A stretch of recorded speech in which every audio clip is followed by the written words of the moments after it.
the butterfly.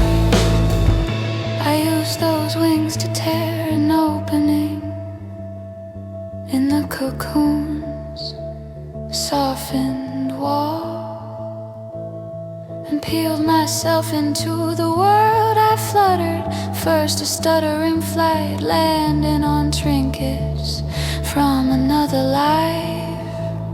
Picture frames, lamps with elaborate shades, small relics of a self now shed.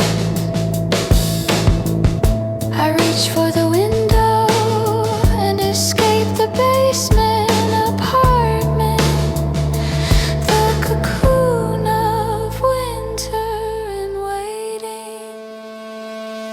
Nyx holds out her hand, a cradle of night.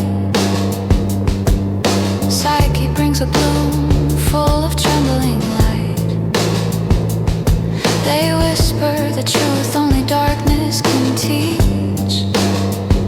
Becoming is a language only silence can speak. I take what they offer, I open, I rise, reborn in the shadow of their ancient eyes. Rippling through the flux of nature,